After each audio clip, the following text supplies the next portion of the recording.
ఉన్న వాళ్ళంతా మాత్రం 100% ఎప్పుడూ నాకు తోడుగానే ఉన్నారు. మీ ప్రేమలు, మీ ఆప్యాయతలు ఇదే మాదిరిగానే కొనసాగించమని చెప్పి కోరుతా ఉన్నా. కష్టకాలంలో ఉన్నప్పుడే ఇంకా మీ సహాయము, మీ సహకారము ఇంకా ఎక్కువ కావాలని అడుగుతా ఉన్నా. కష్టాల్లో ఉన్నప్పుడే మీరు ఇంకా గట్టిగా నిలబడాలి అని చెప్పి అడుగుతా ఉన్నా. 5 ఏళ్ళు కన్ను మూసుకుంటూ అయిపోతుంది.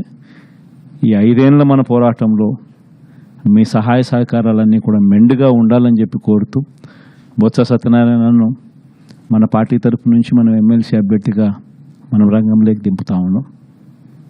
అందరు ఎమ్మెల్యేలని పిలిచిన, మన ప్రాంతంలో ఉన్న అందరు కంటెస్ట్ చేసిన ఎమ్మెల్యేలను, ఎంపీలను అందరినీ కూడా పిలిచి ఎవరైతే బాగుంటుంది అని చెప్పి అందరి ముందర అందరినీ అడిగాం.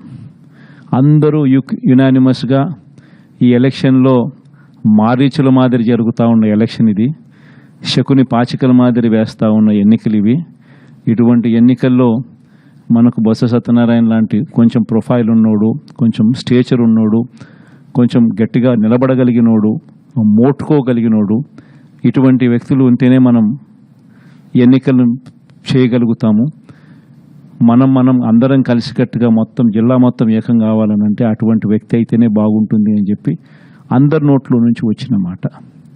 అందరి నోట్లో నుంచి వచ్చిన ఆ మాట ప్రకారము మనం కూడా నిజంగానే ఇటువంటి కష్టకాల పరిస్థితులు, ఎందుకనంటే కష్టం లేనప్పుడు అధికారంలో మనం ఉన్నప్పుడు ఎవరిని కావాలంటే వాళ్ళను పలానోడు ఎమ్మెల్సీ అంటే పలానా ఎమ్మెల్సీ అని సంతకం పెట్టేసి నేను ఇక్కడ నుంచి పంపించేసేస్తే ఆ ఎమ్మెల్సీ కింద వాళ్ళు ఎన్నికైపోయే పరిస్థితి.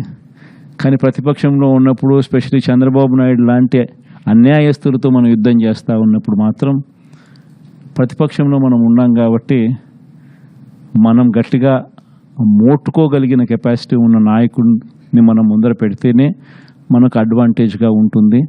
కాన్ఫిడెన్స్ నింపగలుగుతాడు, మన వాళ్ళకు కూడా తోడుగా గట్టిగా నిలబడగలుగుతాడు. ప్రతిపక్షంలో ఉన్నప్పుడు కూడా విలువలతో కూడిన రాజకీయాల మీదనే ఎక్కువగా ఫోకస్ పెడుతూ మీ అందరూ కూడా బొత్స సత్యనారాయణ కూడా అదే మాదిరిగానే సహకరించాలని మనస్ఫూర్తిగా మీ అందరికీ కూడా విజ్ఞప్తి చేస్తూ ఉన్నాను. Thank you.